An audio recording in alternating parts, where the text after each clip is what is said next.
છો વિદ્યાર્થી મિત્રો? મજામાં ને? ઉનાળાના વેકેશનમાં બધાએ ખૂબ મજા કરી લાગે છે. બધા મામાના ઘરે, બીજે ગામ, તમારા મિત્રોના ઘરે તો ગયા જ હશો, બરાબર ને? અને ખૂબ ધીંગા મસ્તી તો તમે ન કરી હોય એવું તો બને જ નહીં, હે ને? હા ભાઈ, વેકેશનમાં તો એ જ કરવાનું હોય. કેમ? કોઈ ભણવા થોડું બેસે?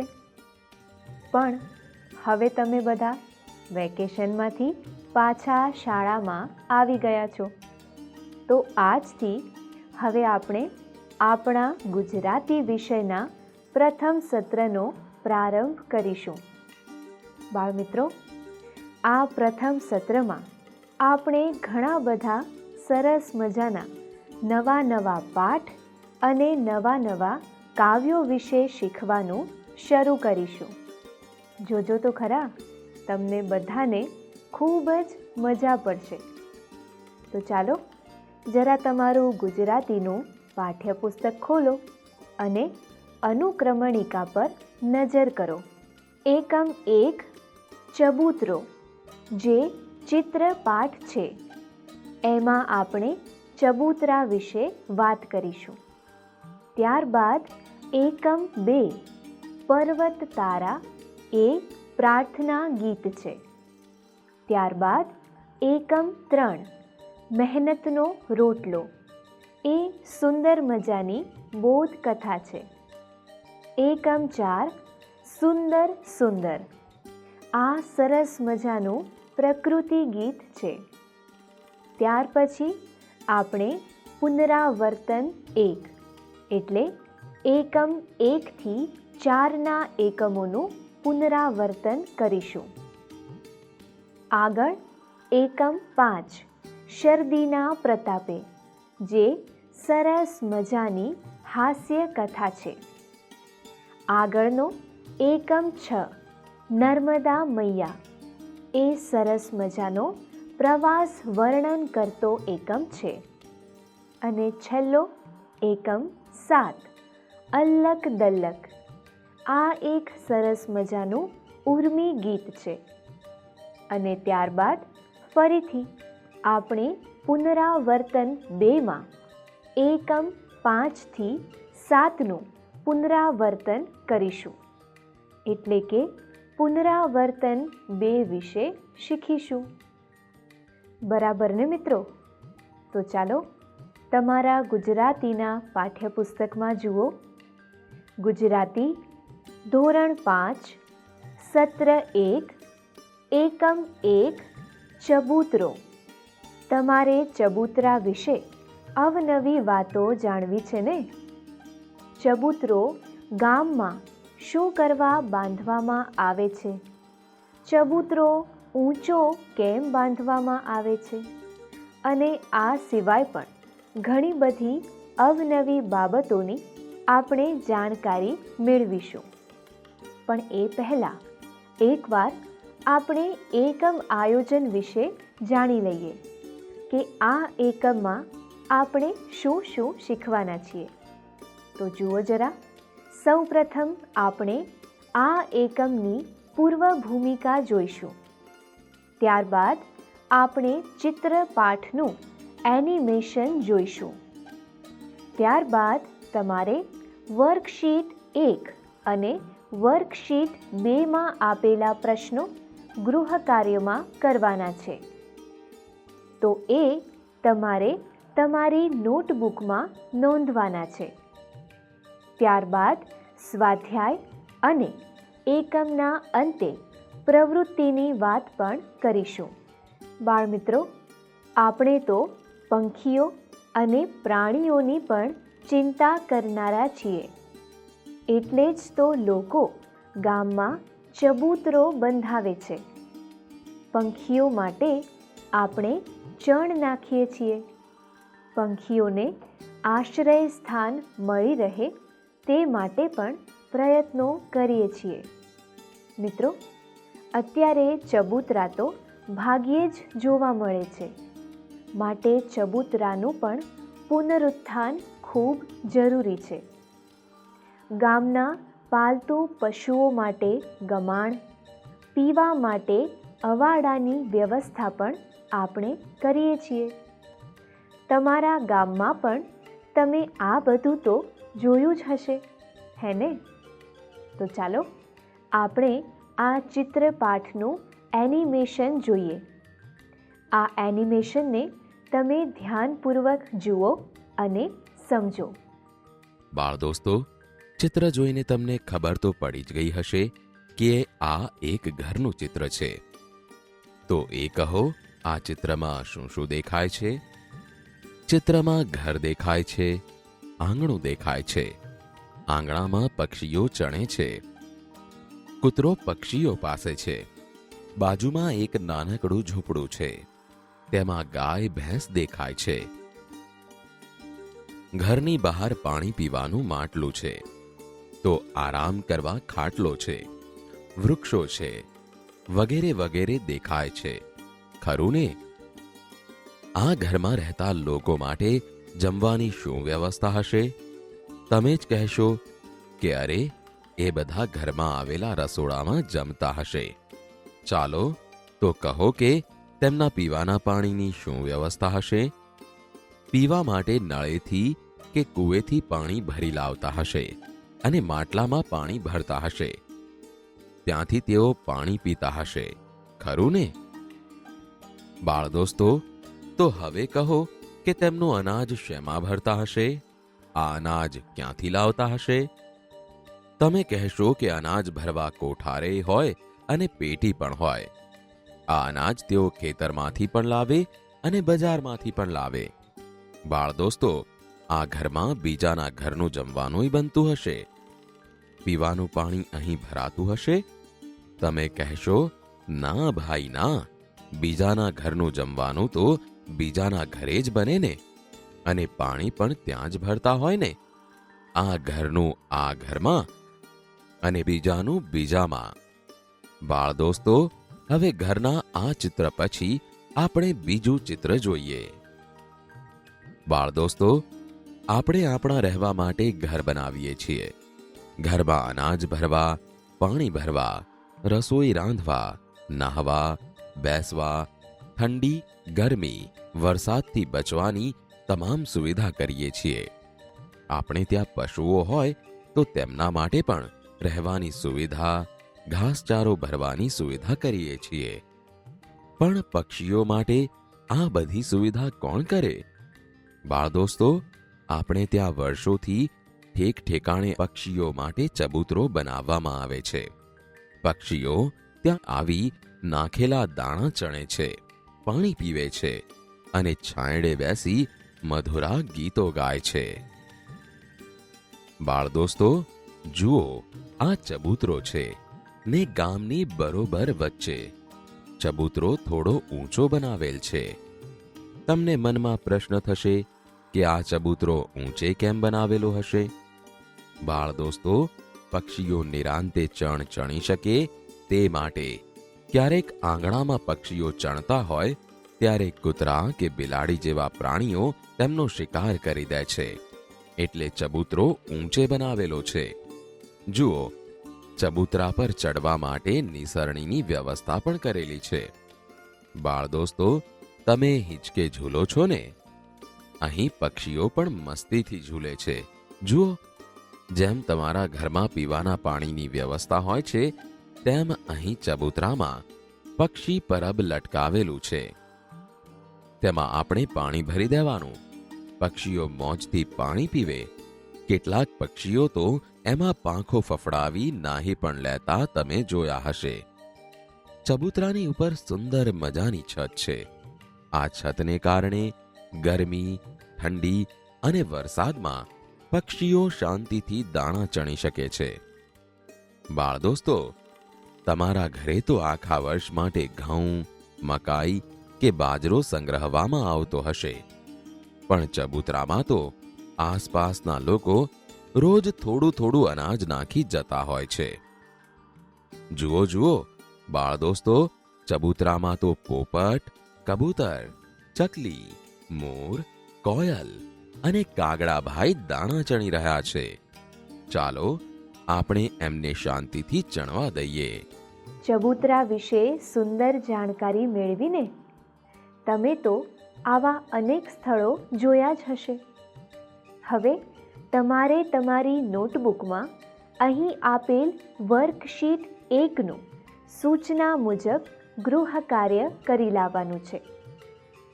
તમે 2 મિનિટ લો અને પેન અથવા પેન્સિલ લઈ આ વર્કશીટને તમારી નોટબુકમાં નોંધી લો.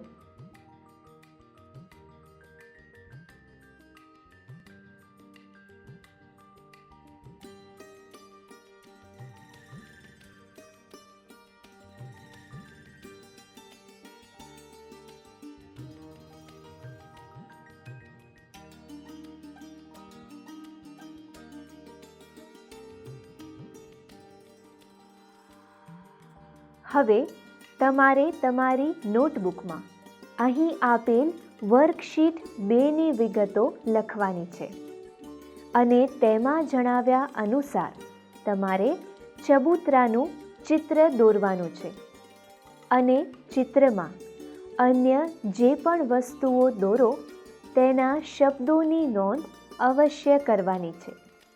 તે મુજબ તમારે ગૃહ કાર્ય કરી લાવવાનું છે. તો ચાલો આપણે વર્કશીટ 2 જોઈએ. તમે 2 મિનિટ લો અને પેન કે પેન્સિલ લઈને આ વર્કશીટ તમારી નોટબુકમાં નોંધી લો.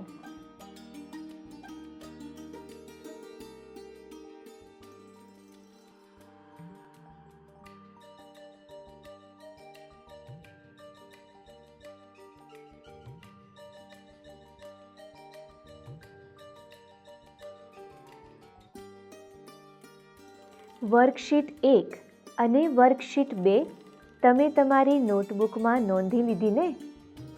બધા વિદ્યાર્થી મિત્રોએ ફરજિયાત આ પ્રશ્નોના જવાબ લખવાના છે અને તમારા શિક્ષકને વર્કશીટના જવાબ લખીને અવશ્ય બતાવજો. હવે તમારે એકમને અંતે આપેલ સ્વાધ્યાયના પ્રશ્નોના જવાબ પણ તમારી જાતે લખવાના છે. તમે બધા લખશો ને? ખૂબ સરસ.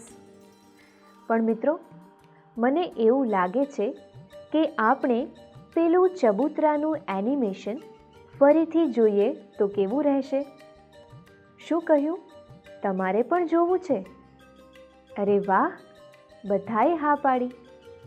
આપણે તે જોઈશું જ, જેથી આ એકમનું તમને ફરીથી પુનરાવર્તન પણ થઈ જશે અને સ્વાધ્યાયના પ્રશ્નોના જવાબ લખવામાં સરળતા પણ રહેશે. મારી વાત સાચી છે ને? તો ચાલો આપણે જોઈએ. બાળ દોસ્તો, ચિત્ર જોઈને તમને ખબર તો પડી જ ગઈ હશે કે આ એક ઘરનું ચિત્ર છે. તો એ કહો, આ ચિત્રમાં શું શું દેખાય છે? ચિત્રમાં ઘર દેખાય છે, આંગણું દેખાય છે, આંગણામાં પક્ષીઓ ચણે છે, કૂતરો પક્ષીઓ પાસે છે, બાજુમાં એક નાનકડું ઝૂંપડું છે, તેમાં ગાય ભેંસ દેખાય છે, ઘરની બહાર પાણી પીવાનું માટલું છે, તો આરામ કરવા ખાટલો છે, વૃક્ષો છે, વગેરે વગેરે દેખાય છે. ખરું ને? આ ઘરમાં રહેતા લોકો માટે જમવાની શું વ્યવસ્થા હશે? તમે જ કહેશો કે અરે, એ બધા ઘરમાં આવેલા રસોડામાં જમતા હશે. ચાલો તો કહો કે તેમના પીવાના પાણીની શું વ્યવસ્થા હશે? પીવા માટે નળેથી કે કૂવેથી પાણી ભરી લાવતા હશે અને માટલામાં પાણી ભરતા હશે. ત્યાંથી તેઓ પાણી પીતા હશે. ખરું ને? બાળ દોસ્તો, તો હવે કહો કે તેમનું અનાજ શેમાં ભરતા હશે? આ અનાજ ક્યાંથી લાવતા હશે? તમે કહેશો કે અનાજ ભરવા કોઠારે હોય અને પેટી પણ હોય. આ અનાજ તેઓ ખેતરમાંથી પણ લાવે અને બજારમાંથી પણ લાવે. બાળ દોસ્તો, આ ઘરમાં બીજાના ઘરનું જમવાનુંય બનતું હશે. પીવાનું પાણી અહીં ભરાતું હશે. તમે કહેશો, ના ભાઈ ના, બીજાના ઘરનું જમવાનું તો બીજાના ઘરે જ બને ને. અને પાણી પણ ત્યાં જ ભરતા હોય ને. આ ઘરનું આ ઘરમાં અને બીજાનું બીજામાં. બાળ દોસ્તો, હવે ઘરના આ ચિત્ર પછી આપણે બીજું ચિત્ર જોઈએ. બાળ દોસ્તો, આપણે આપણા રહેવા માટે ઘર બનાવીએ છીએ. ઘરમાં અનાજ ભરવા, પાણી ભરવા, રસોઈ રાંધવા, નહાવા, બેસવા, ઠંડી, ગરમી, વરસાદથી બચવાની તમામ સુવિધા કરીએ છીએ. આપણે ત્યાં પશુઓ હોય તો તેમના માટે પણ રહેવાની સુવિધા, ઘાસચારો ભરવાની સુવિધા કરીએ છીએ. પણ પક્ષીઓ માટે આ બધી સુવિધા કોણ કરે? બાળ દોસ્તો, આપણે ત્યાં વર્ષોથી ઠેક ઠેકાણે પક્ષીઓ માટે ચબૂતરો બનાવવામાં આવે છે.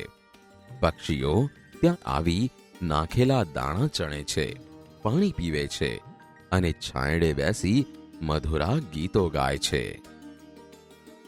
બાળ દોસ્તો, જુઓ, આ ચબૂતરો છે ને ગામની બરોબર વચ્ચે. ચબૂતરો થોડો ઊંચો બનાવેલ છે. તમને મનમાં પ્રશ્ન થશે કે આ ચબૂતરો ઊંચે કેમ બનાવેલો હશે? બાળ દોસ્તો, પક્ષીઓ નિરાંતે ચણ ચણી શકે તે માટે. ક્યારેક આંગણામાં પક્ષીઓ ચણતા હોય ત્યારે કૂતરા કે બિલાડી જેવા પ્રાણીઓ તેમનો શિકાર કરી દે છે. એટલે ચબૂતરો ઊંચે બનાવેલો છે. જુઓ, ચબૂતરા પર ચડવા માટે નિસરણીની વ્યવસ્થા પણ કરેલી છે. બાળ દોસ્તો, તમે હિંચકે ઝૂલો છો ને? અહીં પક્ષીઓ પણ મસ્તીથી ઝૂલે છે. જુઓ, જેમ તમારા ઘરમાં પીવાના પાણીની વ્યવસ્થા હોય છે, તેમ અહીં ચબૂતરામાં પક્ષી પરબ લટકાવેલું છે. તેમાં આપણે પાણી ભરી દેવાનું. પક્ષીઓ મોજથી પાણી પીવે. કેટલાક પક્ષીઓ તો એમાં પાંખો ફફડાવી નાહી પણ લેતા તમે જોયા હશે. ચબૂતરાની ઉપર સુંદર મજાની છત છે. આ છતને કારણે ગરમી, ઠંડી અને વરસાદમાં પક્ષીઓ શાંતિથી દાણા ચણી શકે છે. બાળ દોસ્તો, તમારા ઘરે તો આખા વર્ષ માટે ઘઉં, મકાઈ કે બાજરો સંગ્રહવામાં આવતો હશે. પણ ચબૂતરામાં તો આસપાસના લોકો રોજ થોડું થોડું અનાજ નાખી જતા હોય છે. જુઓ જુઓ, બાળ દોસ્તો, ચબૂતરામાં તો પોપટ, કબૂતર, ચકલી, મોર, કોયલ અને કાગડાભાઈ દાણા ચણી રહ્યા છે. ચાલો આપણે એમને શાંતિથી ચણવા દઈએ. મિત્રો, ફરીથી ચબૂતરા વિશે એનિમેશન જોવાની મજા આવીને? ફરી એકવાર તમને સરસ મજાનું પુનરાવર્તન પણ થઈ ગયું હશે. હવે તમે તમારી નોટબુકમાં સ્વાધ્યાયના પ્રશ્નોના જવાબ સરળતાથી લખી શકશો. એ પ્રશ્નોના જવાબ તમે એકદમ સુંદર અક્ષરે લખજો અને તમારા શિક્ષકને તમે લખેલા જવાબો ચોક્કસ બતાવજો. તો ચાલો આપણે એકવાર સ્વાધ્યાયના પ્રશ્નો પર એક નજર નાખીએ. સ્વાધ્યાય પ્રશ્ન 1માં તમારે આપેલ ચિત્રના આધારે પ્રશ્નોના ઉત્તર લખવાના છે. ત્યારબાદ પ્રશ્ન 2માં તમારે ચબૂતરા વિશે 5 વાક્યો લખવાના છે. ત્યાર પછી પ્રશ્ન 3માં આપેલ ચિત્ર જોઈ તમારે તેના વિશે લખવાનું છે. તો તમને સ્વાધ્યાયના પ્રશ્નો સમજાઈ ગયા ને? સરસ. હવે તમારે સ્વાધ્યાયને અંતે આપેલ પ્રવૃત્તિના પ્રશ્નો પણ ગૃહ કાર્યમાં જાતે કરવાના છે, જેમાં તમને ખૂબ મજા પડશે. પણ એ પ્રવૃત્તિ તમે તમારા વર્ગના મિત્રો સાથે મળીને કરજો. તો ચાલો આપણે પ્રવૃત્તિ પર પણ એક નજર નાખીએ. પ્રવૃત્તિ: ચબૂતરાની મુલાકાત લો. શાળામાં ચાલતી અક્ષય પાત્ર, પંખીની પરબ પ્રવૃત્તિઓ વિશે જણાવો. બાળ દોસ્તો, આ પ્રથમ સત્રનો પ્રથમ એકમ ચબૂતરો વિશે શીખવાની સૌને મજા આવીને? ખૂબ સરસ. મને પણ આજે ખૂબ મજા આવી. આ ચબૂતરા વિશે અવનવી વાતો જાણવા મળી. તો ચાલો એકવાર જરા યાદ કરી લઈએ કે આજના અંકમાં આપણે શું શીખ્યા. સૌપ્રથમ આપણે ચબૂતરો એકમની પૂર્વ ભૂમિકા જોઈ. ત્યારબાદ આ ચિત્રપાઠનું એનિમેશન જોયું અને ચબૂતરા વિશે અવનવી વાતો જાણી. બરાબર ને? ત્યારબાદ તમારે વર્કશીટ 1 અને વર્કશીટ 2ના પ્રશ્નો ગૃહ કાર્યમાં જાતે કરવાના છે, જે તમે તમારી નોટબુકમાં પણ નોંધ્યા. ત્યારબાદ આપેલ સ્વાધ્યાયના પ્રશ્નો પણ તમારે ગૃહ કાર્યમાં કરવાના છે. ત્યાર પછી છેલ્લે આપેલી પ્રવૃત્તિ પણ તમારે તમારા મિત્રો સાથે મળીને કરવાની છે. તો બાળ દોસ્તો, આજનું ગૃહ કાર્ય ભૂલતા નહીં હોને.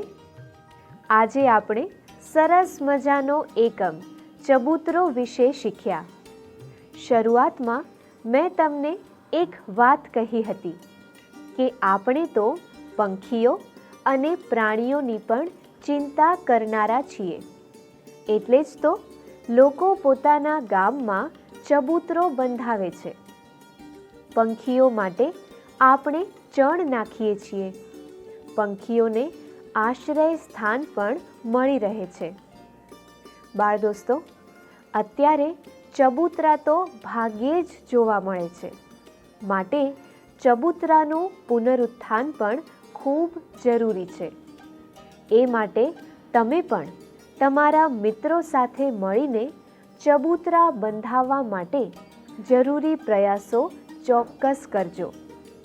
જેમ આપણે ગામમાં ચબૂતરો બંધાવવાની વ્યવસ્થા કરીએ છીએ, એ રીતે શહેરોમાં પ્રાણી સંગ્રહાલયો હોય છે. મિત્રો, તમે પણ આવા પ્રાણી સંગ્રહાલયોની જરૂરથી મુલાકાત લેજો. જૂનાગઢનું સક્કરબાગ, અમદાવાદનું કાંકરિયા પ્રાણી સંગ્રહાલયની જો તમે મુલાકાત ન લીધી હોય તો હવે અવશ્ય મુલાકાત લેજો. એ સિવાય પણ ઘણા બધા અભયારણ્યો અને પ્રાણી સંગ્રહાલયો છે. મને પણ આજે મારો બાળપણનો એક પ્રસંગ યાદ આવી ગયો. હું જ્યારે નાની હતી ને, ત્યારે મારા દાદાજી સાથે હું પણ પ્રાણી સંગ્રહાલયની મુલાકાતે ગઈ હતી. ચાલો, આજે તો મને પણ પ્રાણી સંગ્રહાલયની મુલાકાત લેવાનું મન થયું છે. તમારે પણ મારી સાથે આ પ્રાણી સંગ્રહાલયની મુલાકાત લેવા આવવું છે ને? હા, તો ચાલો તૈયાર થઈ જાઓ. આપણે બધા જઈએ પ્રાણી સંગ્રહાલયની મુલાકાતે. પણ હા, અહીં વર્ગમાં બેસીને જ મુલાકાત લેવાની છે. હું મારા દાદાજી સાથે પ્રાણી સંગ્રહાલય જોવા ગઈ હતી. મેં જોયું કે સિંહના પાંજરા પાસે ખૂબ ભીડ હતી. સિંહે ગર્જના કરી તો બધા ડરીને પાછા ખસી ગયા. સામે લોકો વાંદરાને મગફળી અને કેળા ખવડાવી રહ્યા હતા.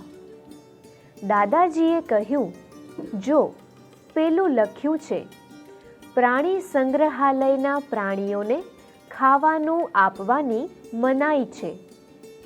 હું બોલી ઉઠી, દાદાજી, પેલો જુઓ, કાળા મોઢાવાળો વાંદરો. દાદાજી હસી પડ્યા અને બોલ્યા, દીકરી, એ લંગૂર છે. લંગૂરનું મોં કાળું હોય છે. એક જગ્યાએ ગેંડો દેખાયો, જેના નાક ઉપર મોટું શીંગડું હતું. બાજુના વાડામાં લાંબી ગરદનવાળું જીરાફ ધીરે ધીરે ફરતું હતું. હું દાદાજીને ખેંચીને આગળ લઈ ગઈ. ત્યાં રીંછ 2 પગ ઉપર ઊભું હતું. એક તળાવમાં રંગબેરંગી માછલીઓ હતી અને બતકો તરી રહી હતી. મેં દાદાજીને બીજી બાજુ ઈશારો કરીને બતાવતા કહ્યું, દાદાજી દાદાજી, પેલો જુઓ, પથ્થર ચાલી રહ્યો છે. દાદાજી મને સમજાવતા બોલ્યા, દીકરી, તે કાચબો છે. જ્યારે તેને બીક લાગે છે ત્યારે તે પોતાની ગરદન અને હાથ પગ પોતાના કવચમાં સંતાડી દે છે. કવચ તેનું રક્ષક છે. હું દોડીને આગળ ગઈ. એક મોટા તળાવમાં મગર તરી રહ્યા હતા. જેવું એક મગરે મોઢું ખોલ્યું કે મેં ડરીને દાદાજીનો હાથ પકડી લીધો. જરાક આગળ એક મોટું પાંજરું હતું. તેમાં ઘણા બધા પક્ષીઓ હતા. મેં ખુશ થઈને તાળી પાડી અને કહ્યું, પેલો જુઓ, પોપટ. દાદાજીએ કહ્યું, હા, અને ત્યાં જો, પેલું સફેદ વિદેશી પક્ષી છે. તેને કાકા કૌવા કહે છે. હું ખુશ થઈને બોલી, દાદાજી, કેટલાક પક્ષીઓ તો આપણા ઘરની પાસે પણ જોવા મળે છે, જેમ કે ચકલી. ગયા વર્ષે ઉજાણી વખતે અમે બગીચામાં નાચતો મોર પણ જોયો હતો. દાદાજીએ મને જણાવ્યું કે સૌથી મોટું પક્ષી શાહમૃગ છે. પેલું જો, શાહમૃગ ઝાડની છાયામાં ઊભું છે. પ્રાણી સંગ્રહાલયમાં હાથી અને ઊંટની સવારી પણ કરી શકાય છે. સામે આઈસ્ક્રીમની એક લારી હતી. દાદાજીએ મારા માટે આઈસ્ક્રીમ ખરીદ્યો. અત્યાર સુધીમાં અમે બંને થાકી ગયા હતા. અમે પ્રાણી સંગ્રહાલયના દરવાજાની બહાર આવ્યા. બસમાં બેઠા અને ઘરે આવી ગયા. મને તો હજી પણ આ પ્રાણી સંગ્રહાલયની મુલાકાત યાદ છે. મિત્રો, બધાને મારી સાથે પ્રાણી સંગ્રહાલયની મુલાકાત લેવાની મજા આવીને? મને પણ ખૂબ મજા આવી. તો તમે પણ આ જ રીતે મેં કહ્યું તેમ અભયારણ્ય અથવા પ્રાણી સંગ્રહાલયની મુલાકાત લેવાનું ભૂલતા નહીં હો ને? તો હવે આપણે મળીશું આવતા અંકમાં ફરી એક નવા એકમ સાથે, અને તેમાં અવનવી બાબતો પણ શીખીશું. આગળનો એકમ છે પર્વત તારા. બાળ દોસ્તો, આ એક સરસ મજાનું પ્રાર્થના ગીત છે. પ્રાર્થનામાં આવતા પર્વતો, નદી, સરોવર, દરિયો વગેરે બધા કુદરતના અંશો છે. એનું કવિ અહીં સરસ મજાનું વર્ણન કરે છે. આપણે સરસ મજાની કુદરતની વાતો પણ કરીશું. આવતા અંકમાં આપણે ફરીવાર મળીએ એ પહેલાં આ એકમ વિશે વાંચવાનું ભૂલતા નહીં. તો ચાલો મિત્રો, આવતા અંકમાં આપણે ફરીથી મળીશું. ત્યાં સુધી ખૂબ મજા કરો, આનંદ કરો. આવજો.